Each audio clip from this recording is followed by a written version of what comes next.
principled kayo. Kasi may integridad kayo. Pero mas pinili nyo na kung ano yung mapapakinabangan nyo more than, tsaka yung posisyon nyo more than sa mamamayang Pilipino.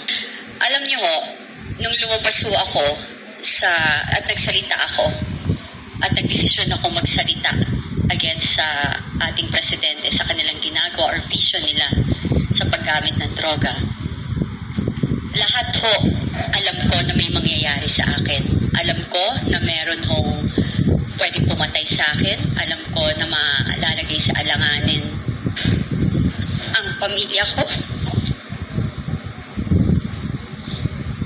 At alam ko marami akong kaibigan na mawawala.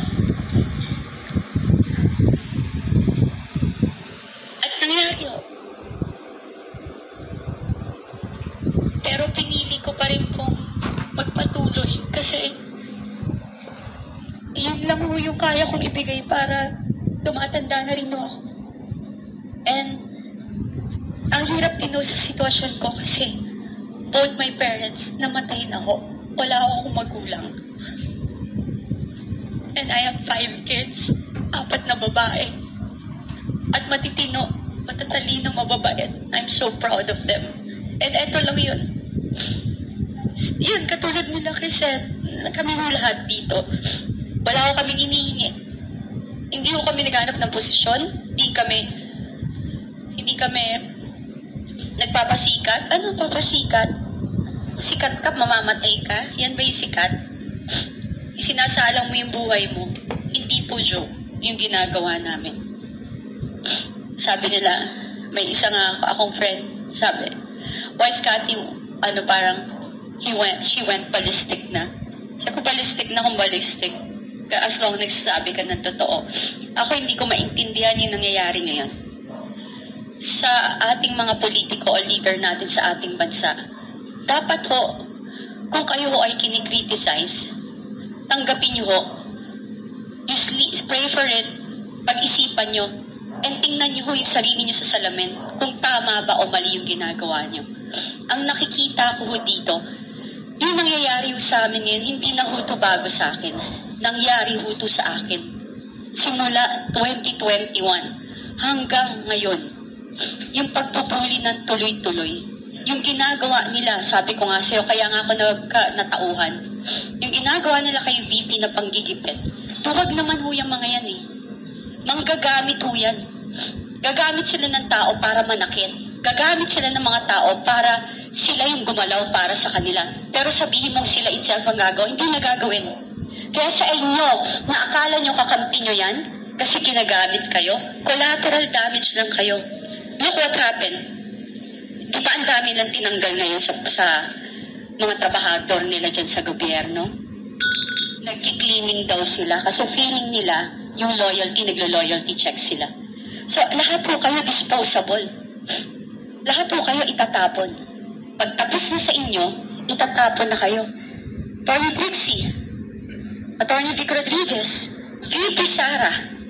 So, don't think na kayo ngayon na nakaupo, magtatagal kayo dyan. Lahat kayo basura. Lahat kayo trapo. Lahat kayo gamit sa kanila na pag pinagsawaan na or wala na silang pakinabang, itatapon lang din nila kayo. Sa mga tinanggal sa trabaho, magsalita ho kayo.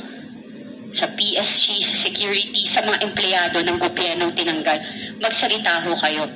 Huwag ho tayong matakot sa kanila. Kasi yung ginagawa nila sa amin, katulad ng mga kasama ko dito na sinasabi nila na tinatakot kami. Yun, sabi nga ni Crisette, it's easy to fold. It's easy to umatras ka na tumigil ka. Pero pag tumigil po kami, sino pa pong magsasalita para sa inyo? Kami ho, never ho kaming naglabas ng chismis. Never ho kami, hindi ho theory. Facts, kinukuha ho namin sa kwento nila, the way sila mag-hearing, lahat ng nilalabas sa media, lahat ho doon namin pinadissect yun. Doon namin kinukuha yun, tapos bibigay kami ng aming opinion sa nakikita namin. At yan po ang karapatan natin bilang Pilipino. Kasi democratic country tayo. Dapat ho talaga may freedom of speech, dapat nagagamit natin. Huwag ho kayong tumakbo kung ayaw yung maging makriticize. ang bawat Pilipino ay may karapatang ikwestiyon kung ano yung pagkakamali ng sino mang leader na nakaupo sa inyong pwesto. Ngayon, Ngayon po, wag na lang ho kayong tumakbo. Ngayon sa darating pong eleksyon, ang mamamayang Pilipino, tayo po ang bida. Bumoto po kayo ng tama. Tanggalin niyo ho ang mga congressman na walang prinsipyo at natakot na mawalan ng pondo kasi sabi nila, napilitan kami. Kasi mawawalan kami ng budget. Ano ba mas importante? Pera o mamamayang Pilipino? Do you think that the Filipino people will never understand your situation, yung sitwasyon nyo, na iniipit kayo? Mas mamahalin mo kayo kasi principled kayo, kasi may integridad kayo. Pero mas pinili nyo na kung ano yung mapapakinabangan nyo more than, tsaka yung posisyon nyo more than sa mamamayang Pilipino. Yun lang po. Kaya dapat po, iboto natin, palitan nyo na ho yung mga congressman dyan na bumoto. So magalit na kayo, kasi yung katotohanan eh. Mas may bayag pa nga ho itong mga to, nakakapagsalita, tapos pinubuli nyo. Magpakalalaki kayo at matuto kayong gumayang.